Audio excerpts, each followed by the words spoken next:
Mohon izin yang mulia, mohon bisa istirahat.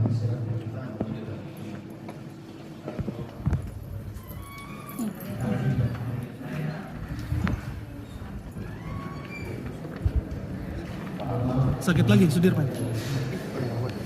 Kami lanjutkan. Yang tadi saya paparkan tadi, mulai dari proses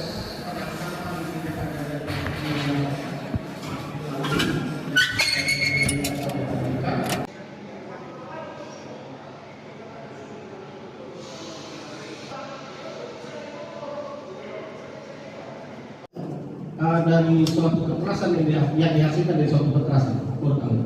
Ya tentu ada regulasinya kan, kita juga sudah perhatikan bahwa tidak boleh penegak hukum.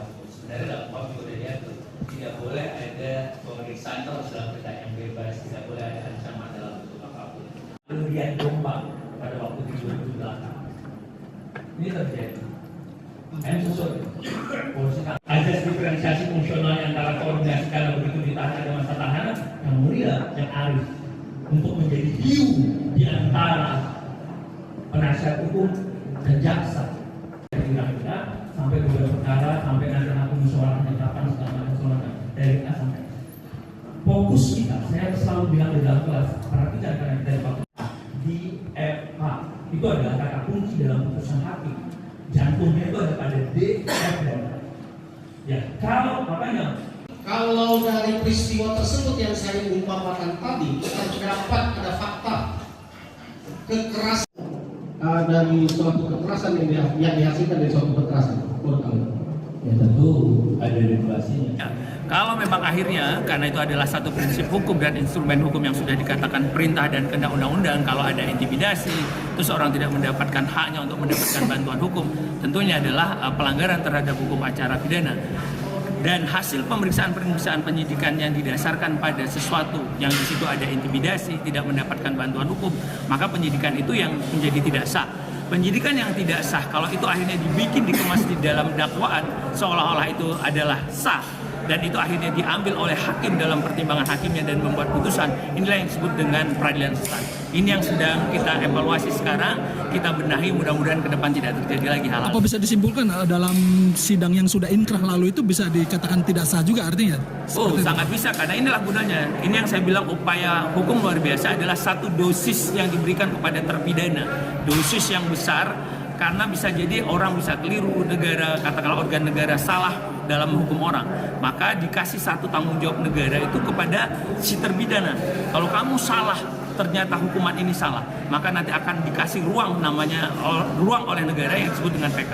PK inilah menjadi satu obat mujarab gitu, satu-satunya untuk mengembalikan kemerdekaan dia, hak dia itu tadi yang sudah dilakukan penahanan.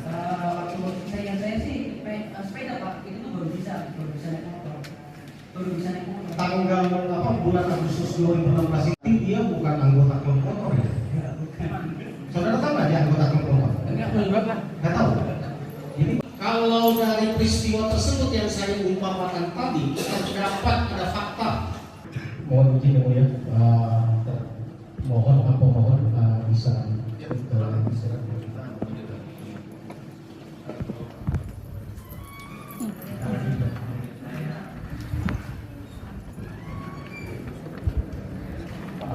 Sakit lagi, Sudirman. Kami lanjutkan. Yang tadi saya paparkan tadi, mulai dari proses penangkapan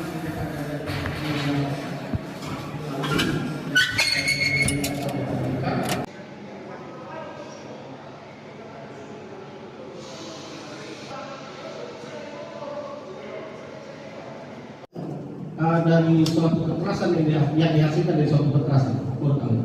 Ya tentu ada regulasinya kan, kita juga sudah perhatikan bahwa tidak boleh penegak hukum. Sebenarnya dalam KUHP juga sudah diatur, tidak boleh ada pemeriksaan kalau dalam keadaan yang bebas, tidak boleh ada ancaman dalam bentuk apapun.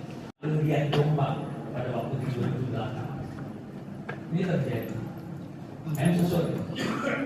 Azas diferensiasi fungsional antara koordinasi kalau begitu ditahan ada masa tahanan yang mulia, yang arif untuk menjadi hiu di antara penasihat hukum dan jaksa. Kira-kira sampai beberapa perkara, sampai nanti aku musyawarahnya kapan, segala macam dari A sampai Z. Fokus kita, saya selalu bilang di dalam kelas, perhatikan karena kita dapat di F H itu adalah kata kunci dalam putusan hakim. Jantungnya itu ada pada D, F dan H. Ya, kalau dari peristiwa tersebut yang saya umpamakan tadi terdapat ada fakta kekerasan dari suatu kekerasan yang dihasilkan dari suatu kekerasan, menurut kamu? ya tentu ada regulasinya. Ya, kalau memang akhirnya, karena itu adalah satu prinsip hukum dan instrumen hukum yang sudah dikatakan perintah dan kehendak undang-undang, kalau ada intimidasi, terus orang tidak mendapatkan haknya untuk mendapatkan bantuan hukum, tentunya adalah pelanggaran terhadap hukum acara pidana. Dan hasil pemeriksaan penyidikan yang didasarkan pada sesuatu yang di situ ada intimidasi, tidak mendapatkan bantuan hukum, maka penyidikan itu yang menjadi tidak sah. Penyidikan yang tidak sah, kalau itu akhirnya dikemas di dalam dakwaan, seolah-olah itu adalah sah, dan itu akhirnya diambil oleh hakim dalam pertimbangan hakimnya dan membuat putusan, inilah yang disebut dengan peradilan sesat. Ini yang sedang kita evaluasi sekarang, kita benahi, mudah-mudahan ke depan tidak terjadi lagi hal-hal. Apa bisa disimpulkan dalam sidang yang sudah inkrah lalu itu bisa dikatakan tidak sah juga artinya? Oh, sangat bisa, karena inilah gunanya. Ini yang saya bilang upaya hukum luar biasa adalah satu dosis yang diberikan kepada terpidana. Dosis yang besar, karena bisa jadi orang bisa keliru, negara, katakanlah organ negara salah dalam hukum orang. Maka dikasih satu tanggung jawab negara itu kepada si terpidana. Kalau kamu salah, ternyata hukuman ini salah, maka nanti akan dikasih ruang, namanya ruang oleh negara yang disebut dengan PK. PK inilah menjadi satu obat mujarab gitu, satu-satunya untuk mengembalikan kemerdekaan dia, hak dia itu tadi yang sudah dilakukan penahanan. Mohon izin ya, mohon bisa istirahat.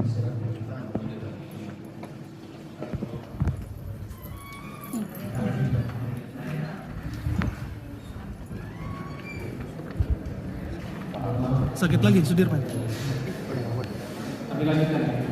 Yang tadi saya umpamakan tadi, mulai dari proses penangkapan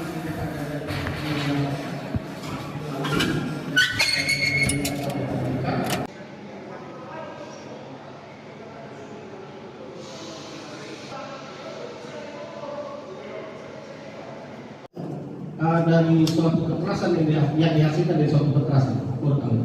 Ya tentu ada regulasinya, kan kita juga sudah perhatikan.